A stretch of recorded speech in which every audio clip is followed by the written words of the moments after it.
ayam ya.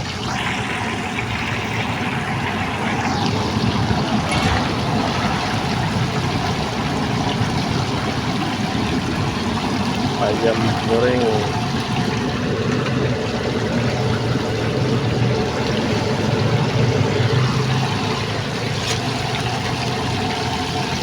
Takoyaki ada, takoyaki.